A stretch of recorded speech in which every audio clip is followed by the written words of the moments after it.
Hi అండి, నమస్తే. నేను మీ Shanti. Welcome back to my channel Shanti's vlogs. ఈరోజు మన వీడియోలో healthy and tasty summer drink చూపించబోతున్నానండి.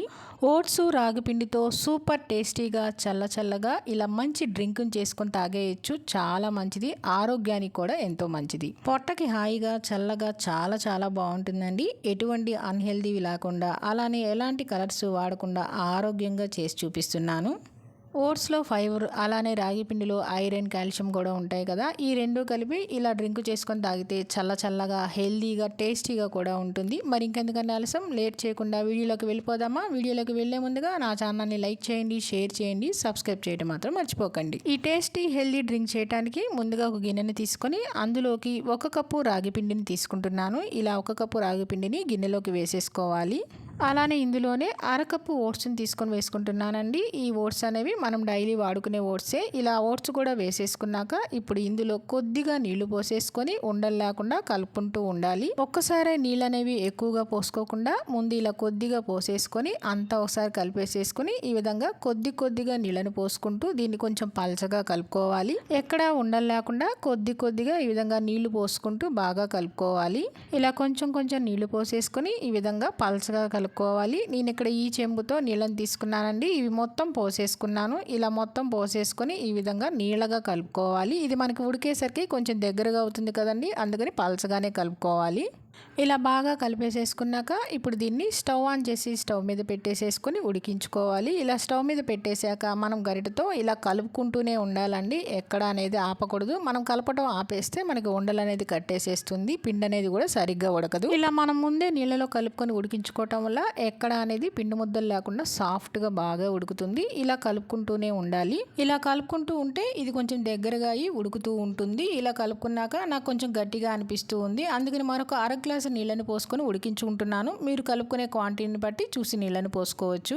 ఇలా 1/2 గ్లాసు నీళ్ళని పోసుకొని మరి కొంచెం ఈ విధంగా బాగా ఎక్కడ ఉండలు లేకుండా కలుపుకుంటూనే ఉండాలి. చూడండి, ఓట్స్ని పిండిని 3-4 నిమిషాల పాటు బాగా దగ్గరగా అయ్యేంత వరకు ఉడికించుకుంటూనే ఉండాలి. ఇలా దగ్గరగా అవుతూ ఉంది కదా, ఇలా 3-4 నిమిషాలు ఉడికించుకుంటే సరిపోతుంది. ఇలా దగ్గరగా అయిన తర్వాత ఈ కన్సిస్టెన్సీ వచ్చేంత వరకు ఉడికించేసుకొని స్టవ్ ఆఫ్ చేసేసుకొని దీన్ని పక్కన పెట్టుకొని బాగా చల్లారనివ్వాలి. ఇప్పుడు ఒక బౌల్ తీసుకొని ఆ బౌల్లోకి 2 స్పూన్ల సబ్జా గింజలు వేసుకోవాలి. సబ్జా గింజలు వేసేసుకున్నాక ఇవి మునిగేంత వరకు నీళ్లు పోసేసుకోవాలి.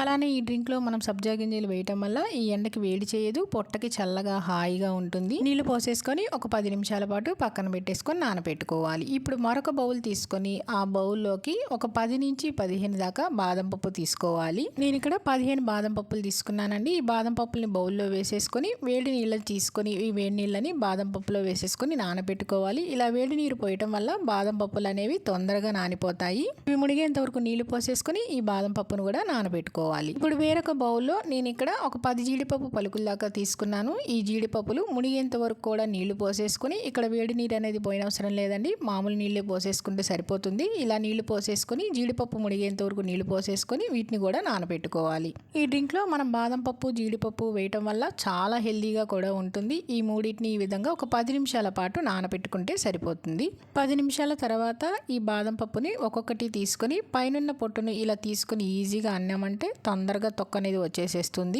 వేడి నీళ్ళు పోసి నానబెట్టుకోవటం వల్ల మనం ఈజీగా ఈ పైనున్న పొట్టుని సపరేట్ చేసి తీసుకోవచ్చు, తొందరగానే అయిపోతుంది.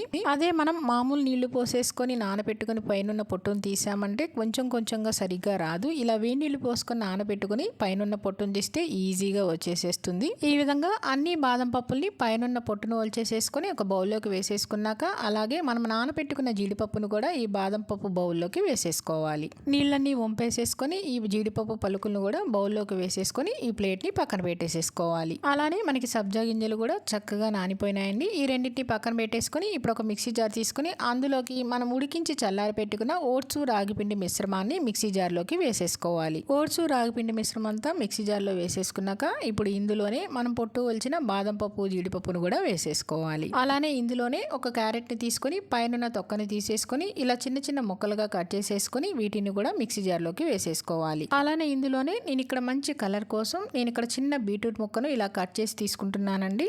ఈ డ్రింక్లో మనం క్యారెట్, బీట్రూట్ వేయటం వల్ల మనకి మంచి కలర్ వస్తుంది, హెల్దీగా కూడా ఉంటుంది. అలానే ఇప్పుడు 1 కప్పు మనం తురిమిన బెల్లాన్ని కూడా వేసుకోవాలి. మనం హెల్దీగా చేస్తున్నాం కాబట్టి ఇందులో పంచదార అనేది వేయకుండా ఇలా తురిమిన బెల్లం వేసుకుంటే చాలా టేస్టీగా కూడా ఉంటుంది. మీకు స్వీట్ అనేది కొంచెం ఎక్కువగా కావాలనిపిస్తే మరొక 1/2 కప్పు కూడా వేసుకోవచ్చు. అలానే ఇందులో మంచి ఫ్లేవర్ కోసం 1/2 టీ స్పూన్ యాలకుల పొడి, అలానే 1 కప్పు పచ్చి కొబ్బరి ముక్కల్ని తీసుకొని కట్ చేసేసుకొని ఆ పచ్చి కొబ్బరి ముక్కల్ని కూడా మిక్సీ జార్లో వేసేసుకోవాలి. ఇప్పుడు ఇందులో సరిపడని నీళ్లు పోసుకొని మెత్తగా గ్రైండ్ చేసి తీసుకోవాలి. మరీ ఎక్కువగా పోయకుండా కొద్దిగా పోసుకుంటూ గ్రైండ్ చేసి తీసుకోవాలి. చూడండి, ఈ విధంగా చిక్కగా గ్రైండ్ చేసి తీసుకోవాలి. ఇలా గ్రైండ్ చేసుకున్న తర్వాత ఇప్పుడు ఈ డ్రింక్ ని ఫిల్టర్ చేసి తీసుకోవాలి. ఇప్పుడు ఒక బౌల్ తీసుకొని పైన స్ట్రైనర్ పెట్టి మనం గ్రైండ్ చేసిన డ్రింక్ ను మొత్తం వడగట్టుకోవాలి.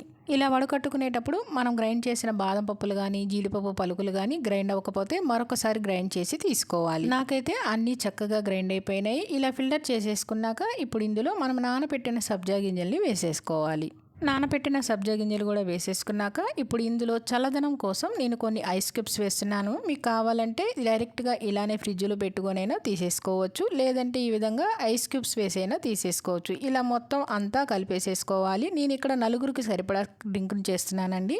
మీకు గనక డ్రింక్ అనేది కొంచెం థిక్గా అనిపిస్తే మరి కొంచెం నీళ్ళనైనా పోసుకోవచ్చు. ఇలా బాగా మిక్స్ చేసేసుకున్నాక ఈ టైంలో టేస్ట్ అనేది చెక్ చేసుకోండి. మీకు ఏదైనా స్వీట్ అనేది తగ్గితే మరి కొంచెం బెల్లం వేసేసుకొని బాగా కలుపుకోండి. నాకైతే అన్ని కరెక్ట్గా సరిపోయినాయి. ఇందులో మనం ఐస్ క్యూబ్స్ కూడా వేసాం కాబట్టి ఆ వాటర్ కన్సిస్టెన్సీ కరెక్ట్గా సరిపోతుంది. అంతేనండి, హెల్దీ డ్రింక్ రెడీ అయిపోయింది. ఎటువంటి కలర్స్ వాడకుండా ఇంట్లో వాళ్ళందరికీ హెల్దీగా చేసి పెట్టాలంటే ఈ డ్రింక్ను మీరు కూడా తప్పకుండా ట్రై చేయండి. ట్రై చేసి మీకు ఎలా వచ్చిందో కింద కామెంట్ రూపంలో తెలియజేయడం మర్చిపోకండి. అలానే ఈ హెల్దీ డ్రింక్ వీడియో మీకు నచ్చిందా అండి? నచ్చితే కనుక లైక్ చేయండి, మీ ఫ్రెండ్స్కి, రిలేటివ్స్కి షేర్ చేయండి, సబ్స్క్రైబ్ చేయండి. మరిన్ని అప్డేట్ కోసం కింద బెల్ ఐకాన్ని క్లిక్ చేయండి.